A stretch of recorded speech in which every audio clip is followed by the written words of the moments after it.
We all love fantasy. The genre is unique, interesting, and when done well, always fun to explore. The worlds feel huge and adventurous. But they can be dangerous. They are full of magic, monsters, gods, ancient curses, unstable runes, and events that can wipe out a city before dinner. And yet, when you actually look at who seems to keep everything functioning from day to day, it's almost always the same small group of roles doing all the heavy lifting. There's a warrior, there's a mage, there's a priest, there's a noble, and they're usually just merchants who somehow handle everything else. That's normally where the picture ends. At first, that feels natural. Those are the roles stories are built around. They're visible, they're easy to understand, they carry conflict well.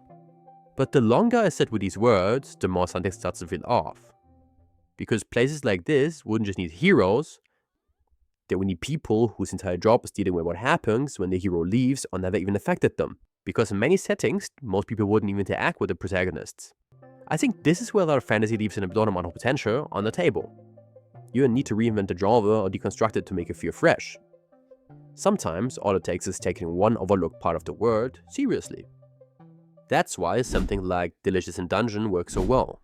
It didn't add new magic systems or bigger stakes, it just asked what people actually eat in a fantasy world with magical creatures. And then followed that question all the way down. Suddenly, the world feels practical, strange, and alive in a way most fantasy doesn't. Even though nothing about it is loud or more epic. Weird jobs work the same way. The moment you start thinking about who maintains dangerous artifacts, who reassesses old runes, or who manages public fear of monsters, the setting gains texture almost for free. Which is why later in the video I'm going to show you a few of my own ideas for jobs in the fantasy world. Well, anyhow, I think it's needless to say that fantasy is incredibly good at inventing threats. Cursed artifacts, ravaging monsters, unstable magic, prophecies that go wrong in the exactly worst way. What it tends to spend less time on are the people whose job it is to live in that environment long term. Not as protagonists, but as residents. And I don't think that's because writers are lazy or unaware.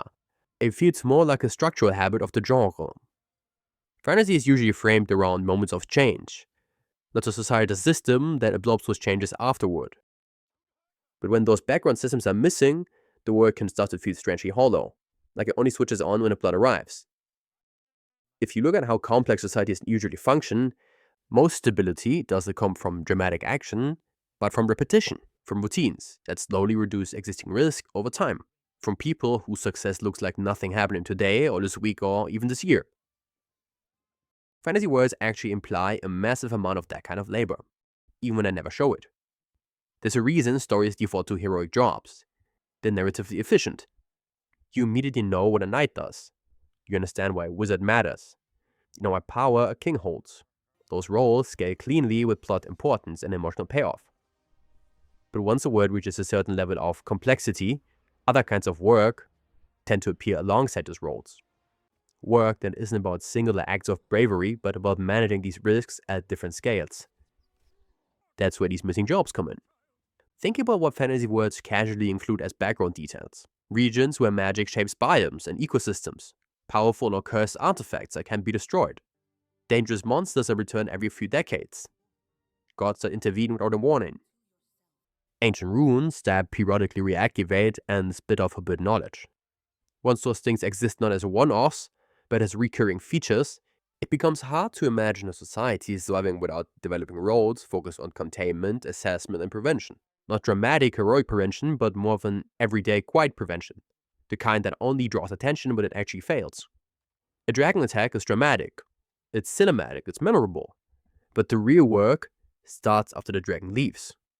Someone has to decide whether the town can even rebuild. Someone has to determine whether the ground is still cursed, whether the dragon's presence destabilized the local ecosystem or magic level. Whether another creature has moved into the vacuum. Someone updates maps so the next caravan doesn't wander into newly lethal areas.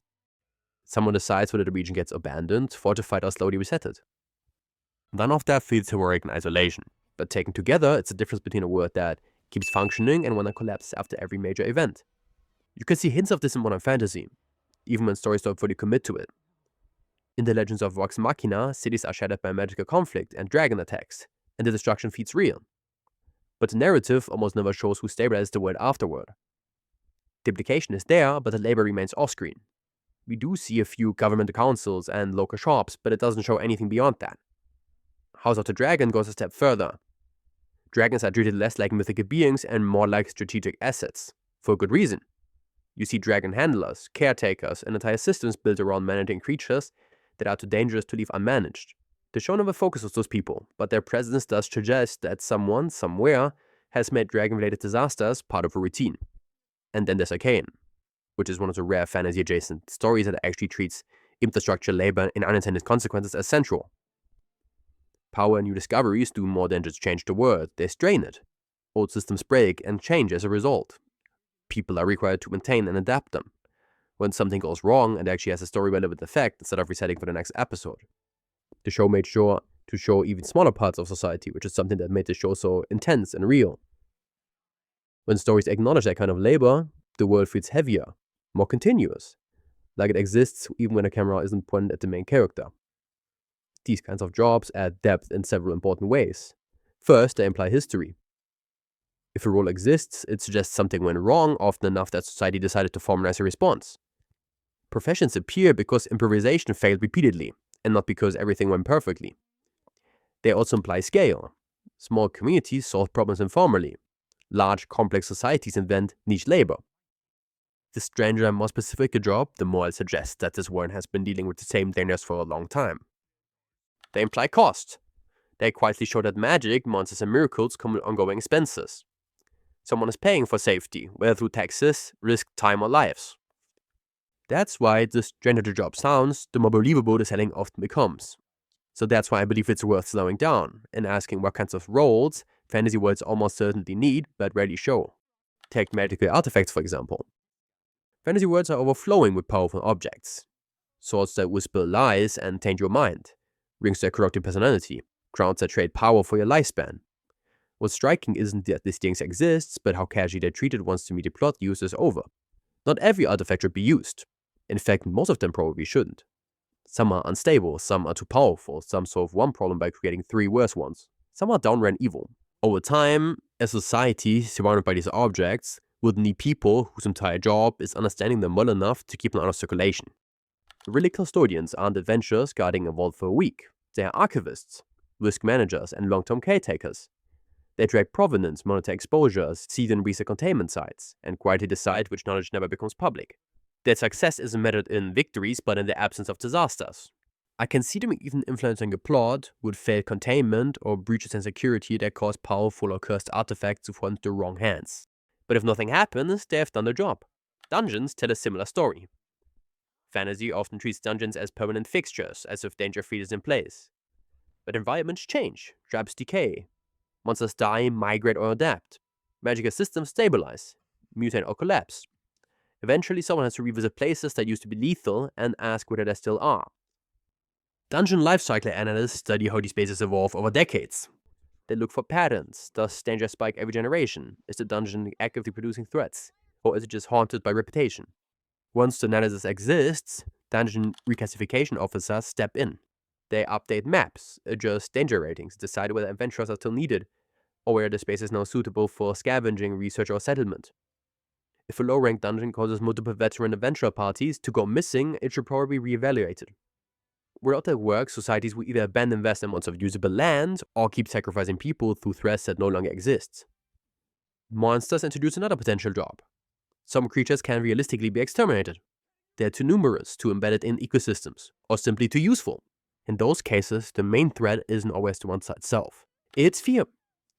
Fear spreads faster than any creature. And unmanaged fear destabilizes cities long before claws ever reach the walls. Monster PR managers emerge in response to that. Their job isn't to make monsters friendly, it's to manage information, suppress panic, and normalize coexistence enough that society doesn't tear itself apart over rumors. They shape narratives or childhood stories, restrict misinformation, and prepare the public for controlled danger, rather than imagined apocalypse. Adventurers complicate things even further. They're effective, but they're also disruptive. They fight in populated areas, they destabilize local economies. They remove creatures that were holding other threats in check. And then they leave, often before the consequences fully surface. So over time, someone starts calculating the impact of heroism itself. Infrastructure damage, displacement, legal fallout, emergency resources, adventurer liability assessors don't exist to stop heroes. They exist to make sure society can survive them. They guide the guilds and introduce new policies, and if needed revoke certain adventurers' licenses.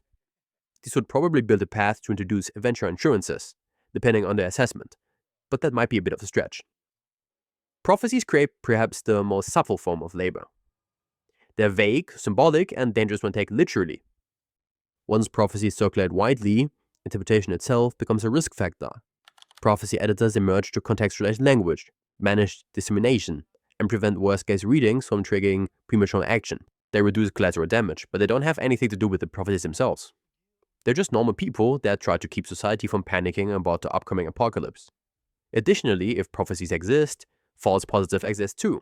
Most so-called chosen ones are horrible people who match a description loosely enough to cause panic. Chosen one handlers, yeah, I'm not great at naming things, monitor these cases.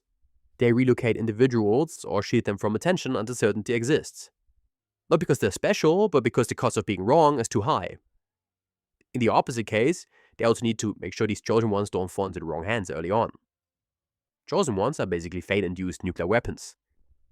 They would be the most sought upon individuals and also the most targeted ones, especially while they're weak. But why don't we see these kinds of jobs more often? I mean, don't get me wrong, there are probably a few fantasy media where these jobs I mentioned are kind of present, but the general problem is that they shift how stories feel. They pull focus away from singular destiny towards a broader system that continues regardless of who the hero is. They do expose consequences, and they make the world feel less like a stage and more like a place, but they take a lot of focus away from a storyline. These jobs create new perspectives. They offer smaller grounded stakes. They make epic events feel complicated and expensive instead of a clean story climax. They open story angles fantasy rarely explores, not because they're dull, but because they take away from the spotlight. And they obviously add complexity. And complexity can complement a story or make it unreadable. In the case of Delicious in Dungeon, it made that story incredibly unique, and many people's favorite fantasy show. But pulling that off successfully is pretty hard. But maybe we'll get something similar to that just for fantasy jobs. A monkey can dream, right? So to conclude, fantasy doesn't really need fewer heroes. It becomes richer when it shows more people whose job it is to live in the world the heroes leave behind. However, that has a cost. Well, now it's your turn. What's a job you would love to see in a fantasy world? Or maybe even a job you yourself already created in your own story? Let me know in the comments. As always, I'm very curious to hear everyone's take on this. And thanks for watching.